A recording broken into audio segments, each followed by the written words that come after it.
University के gate number 6 के बिल्कुल सामने फूड स्ट्रीट पर जाती सड़क पर आज बहुत ज्यादा रौनक थी। आसमान पर काले स्याह बादल उमड़ते चले आ रहे थे, जो इस बात की नवीद दे रहे थे कि कुछ ही देर में बारिश होने वाली है। ऐसे में आमना अपने तीनों बच्चों के साथ छोटा सा स्टॉल जल्दी जल्दी समेटने में मसरूफ थी, जिसमें बिस्किट, टॉफियाँ, bubble gum, ball points, tissue papers के पैकेट, कार्ड होल्डर्स और इस किस्म की और भी छोटी मोटी चीजें शामिल थीं। चुटकी और अली भी उसके साथ बिस्किट और टॉफियों के डब्बे उठाकर बड़े थैले में रख रहे थे। अलबत्ता मुन्ना, अम्मा और दोनों बहन भाइयों को चुपचाप देख रहा था। कभी कभार वो एक निगाह आने जाने वालों पर भी डाल लेता। आज तो कमाई कख न हुई, आमना बुड़बुड़ाई। उसके लिए ये मौसम किसी खुशी का समा नहीं बांध रहा था। कुछ ही देर में वो तीनों बच्चों समेत थैला उठाए जा चुकी थी। लड़के और लड़कियां इस बात से बेपरवाह के करीब ही एक बेवा अपनी गुर्बत पर आंसू बहाए जा चुकी है, हनूज मुख्तलिफ स्टॉल्स पर खड़े खाने पीने और खुशगपियों में मसरूफ थे। कुछ ही देर में छम छम बरसती बारिश ने फूड स्ट्रीट के माहौल में समा बांध दिया था। हाय, कितना अच्छा मौसम हो गया है। फ्राइज तो ले लिए, अब हॉस्टल जाके चाय के साथ उड़ाएंगे।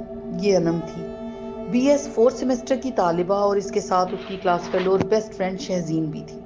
अनम को ऐसे मौसम का इंतजार हमेशा रहता था। दयारे गैर में ये मौसम और भी लुत्फ देता था कि ऐसे में आउटिंग के लिए रोकने वाला भी कोई ना होता था।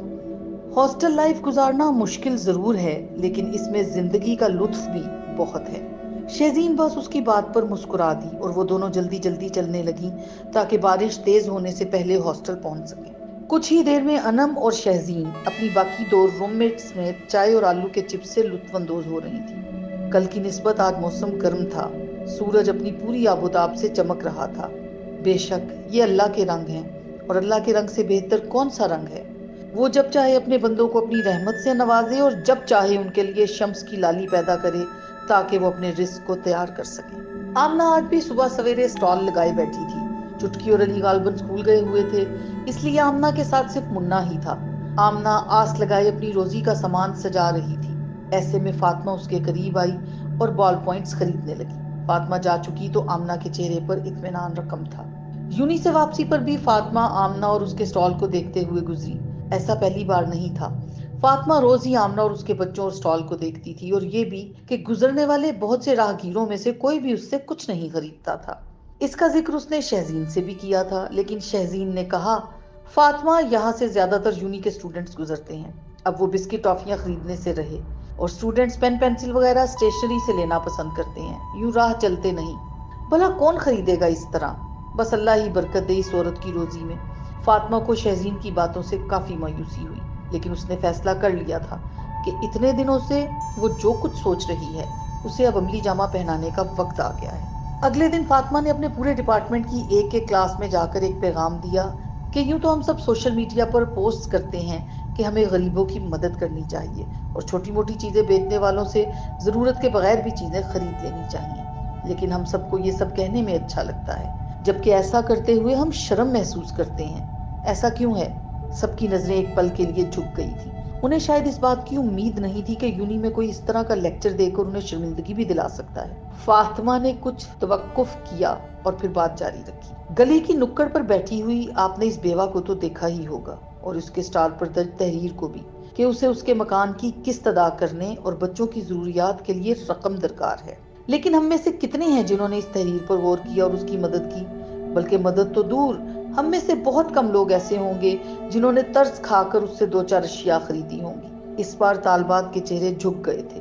अब साथ खड़ी शहजीन बोल रही थी, देखें, हम सब तालिबात हैं। हमें इनफरादी तौर पर किसी गरीब की मदद ना भी कर सकें तो इज्तमाही तौर पर 150 जमा करके यकीनन किसी गरीब की खातिर ख्वाह मदद कर सकते हैं। हम चाहते हैं कि आप लोग इस बेवा औरत से ज्यादा चीजें खरीदें, क्योंकि वो हलाल रोजी कमाना चाहती है। अगर कोई इस्तात रखता है तो अपने तय उसकी माली मदद भी करे। इसके अलावा भी हमें चाहिए कि यूं सड़कों पर छोटी मोटी चीजें बेचने वालों से कुछ ना कुछ खरीद लिया करें। इस तरह एक तरफ उनकी मदद हो जाएगी और दूसरी तरफ भीख मांगने वालों को भी नई राह मिलेगी। अगर वो कुछ बेचेंगे तो उनसे खरीदा जाएगा। हम उम्मीद करते हैं कि माशरे को ज़बू हाली से बचाने में आप लोग हमारा साथ देंगे। फातिमा और शहजीन जैसे ही चुप हुई, क्लासरूम तलबा और तालिबात की तालियों से गूंजने लगा। अगले दिन इस तहरीक के लिए यूनी में छोटी छोटी कमेटियां बनाई गईं, جو کہ چندہ اکٹھا کرنے سے لے کر اپنی نگرانی میں غریب غربا کی مدد کرنے اور حلال کمائی کو فروغ دینے میں پیش پیش تھی۔ آمنہ آج صبح سے ہی بہت مسرور تھی۔ فوڈ سٹریٹ میں آج پہلے سے زیادہ رش تھا۔